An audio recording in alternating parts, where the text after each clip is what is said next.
Welcome back to another segment of Behind the Scenes of the Waltons. Today, I wanted to do a little tribute to all the fathers, both on camera and off camera. So I hope that you and your father had a wonderful celebration. When I recently did a Mother's Day tribute, I talked about how I felt that Michael Learned's portrayal of Olivia Walton was, in my opinion, one of my favorite mothers on TV, and what a great role model that character was. Likewise, I think that Ralph Waite's portrayal of John Walton was also absolutely stellar and a terrific role model for fathers. His combination of being supportive of his children while being firm about their discipline, but never overly harsh, and that he tried to understand what was going on and be there to help them however he could, even if he didn't always understand it. And he was willing to have his mind changed about things. Sometimes he stood firm initially, but then allowed himself to be swayed or just basically change his mind when he got additional information. So I liked that willingness to be flexible and not feel that once he took a position that he could never change it. John Walton had a special relationship with each of his children, and as with all parents, his relationship with each child was a little different. I adored early on the relationship between John and Elizabeth, her being the baby of the family. And I believe it was in The Foundling in our first episode when at one point Elizabeth asks where they found her, where they got her. Daddy, where did you find me? Hiding behind one of your mama's smiles, honey. Such a sweet answer for someone of that age. And she wasn't sure about it, but she accepted it and thought it worked for her. For my character of Mary Ellen, I've had a lot of wonderful scenes with Ralph as John. And one of my favorites was in the episode The Nurse, when I have been away helping up in the mountains with a family that where the mother is ill and ultimately passes away, and I have been nursing her to help out.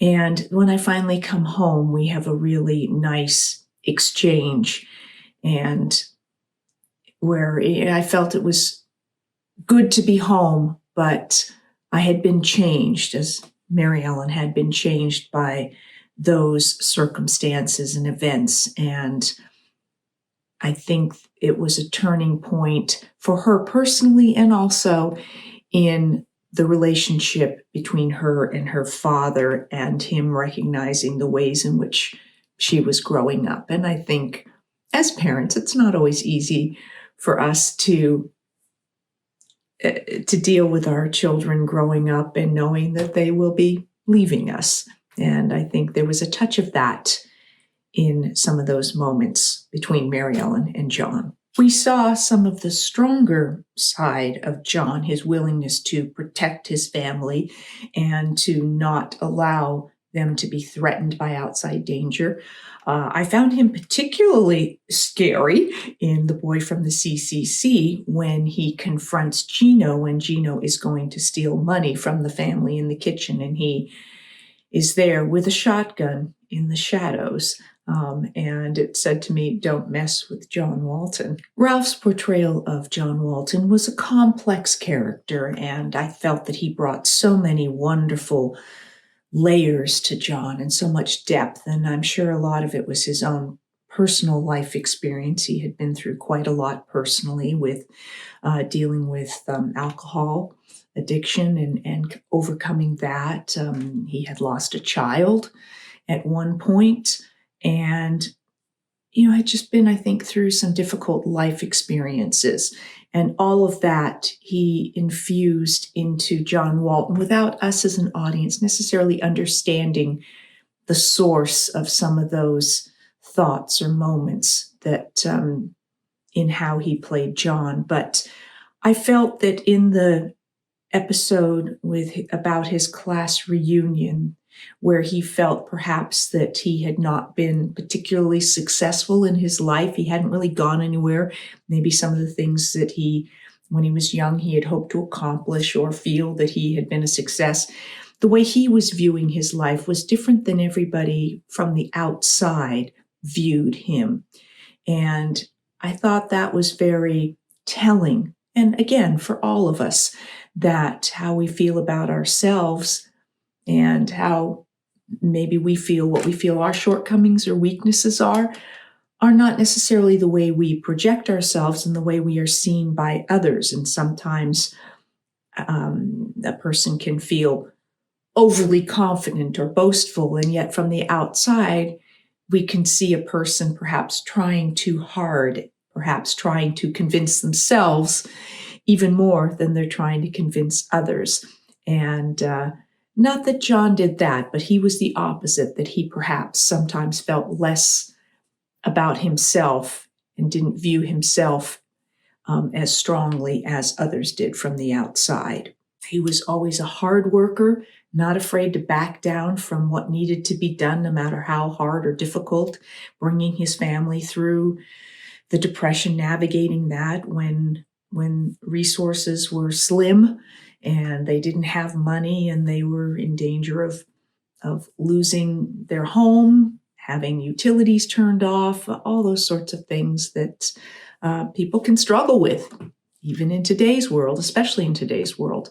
But he never stopped working. And then he wanted to build and expand when he wanted to build the new mill, and he had this dream of a family business and being out there working all night and then making himself ill. I mean, he was just driven to try to accomplish things, and contracts he took on in hopes that they would work out well, and some did and some didn't.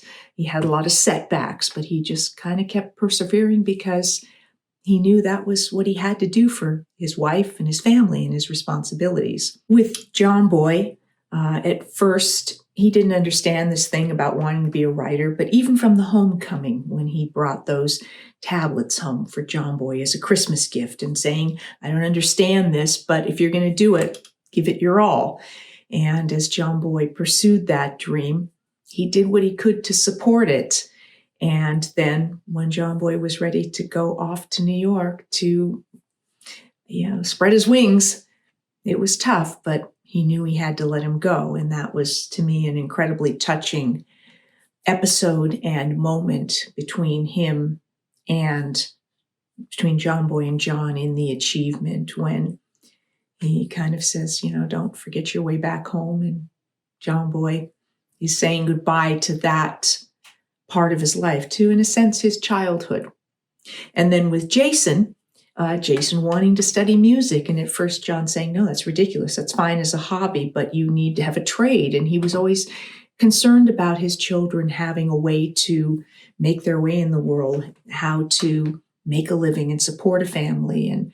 But ultimately he realized that this really was Jason's dream. And so he, again, supported him in pursuing his dream.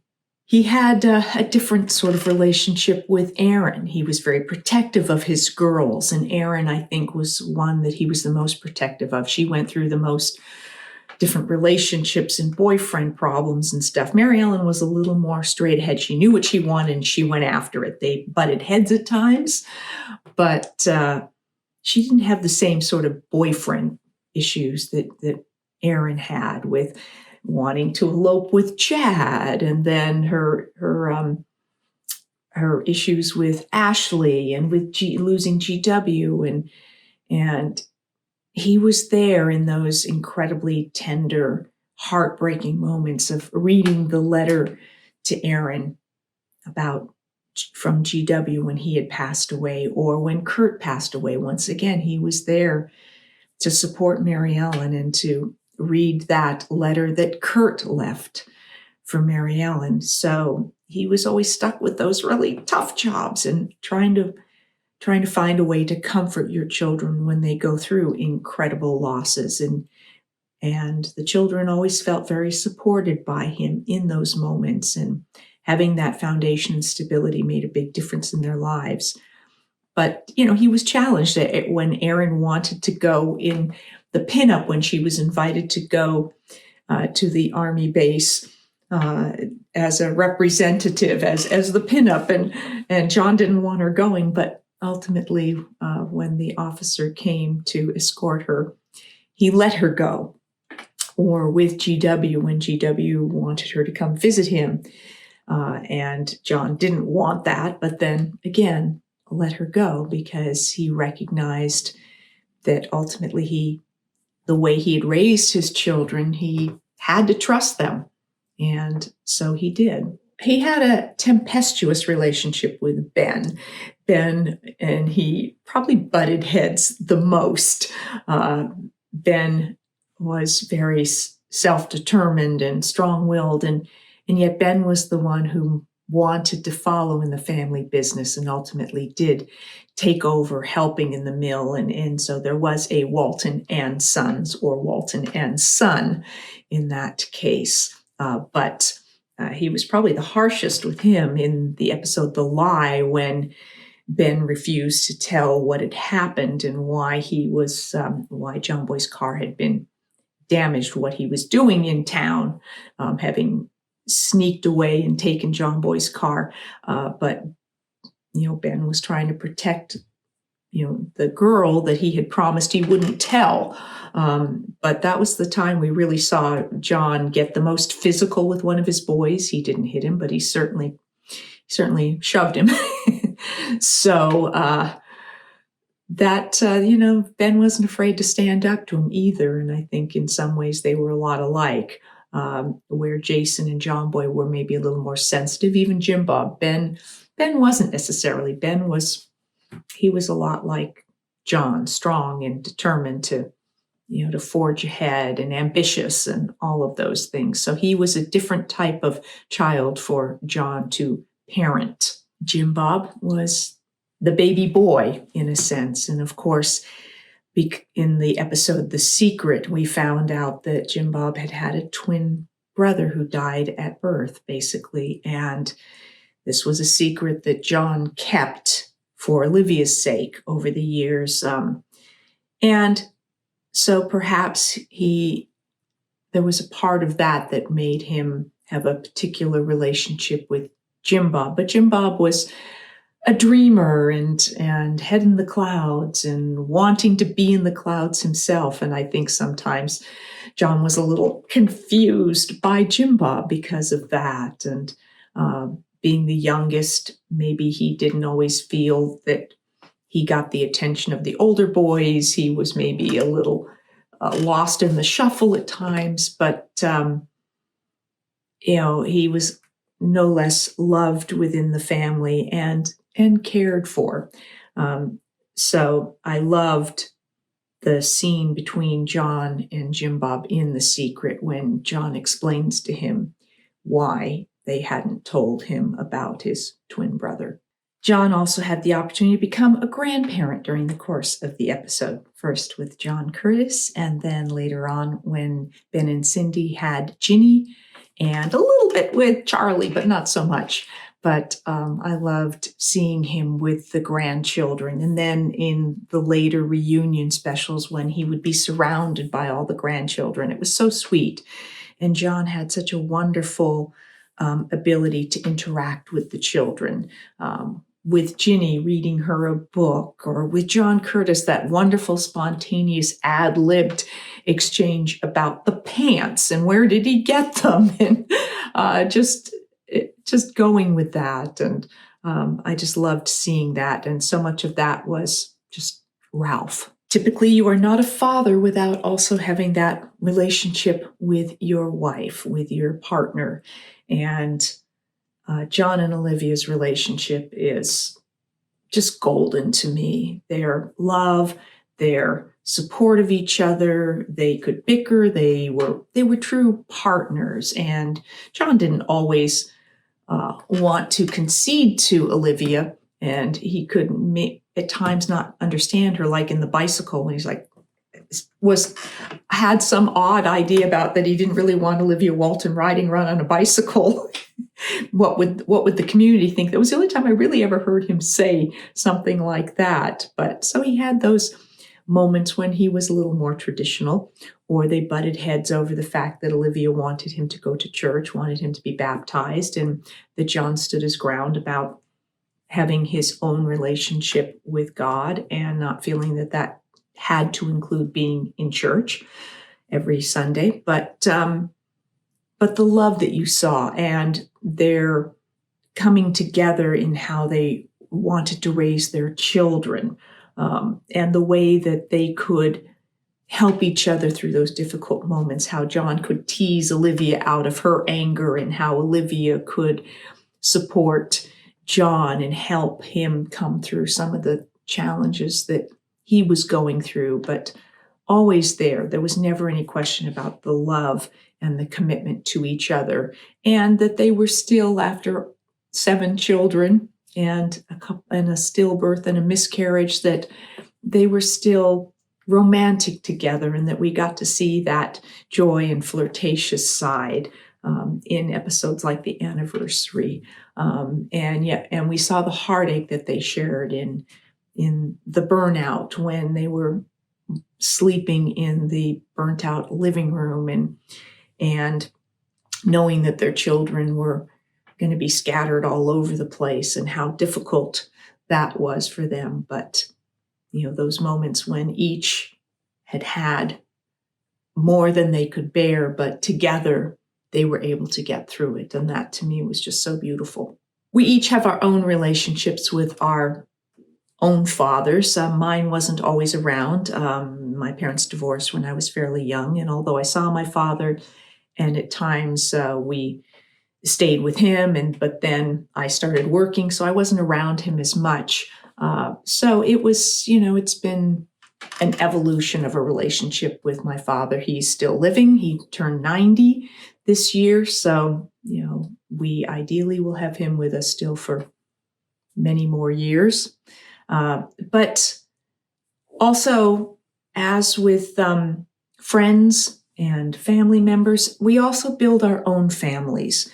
And oftentimes we have other people in our lives who serve as parental figures, or, sort of surrogate fathers and things like that. So I hope that you have those people in your life, that your own father or somebody who represents a father figure in your life when you need that or want that.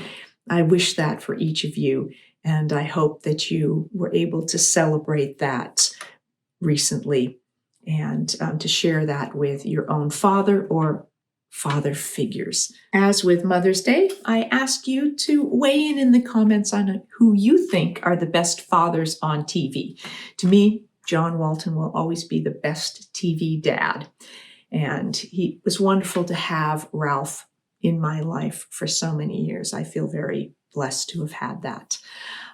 So I will be back with more behind the scenes with the Waltons and more Ask Judy. And thank you for joining me for this segment to celebrate Father's Day. Thanks for watching.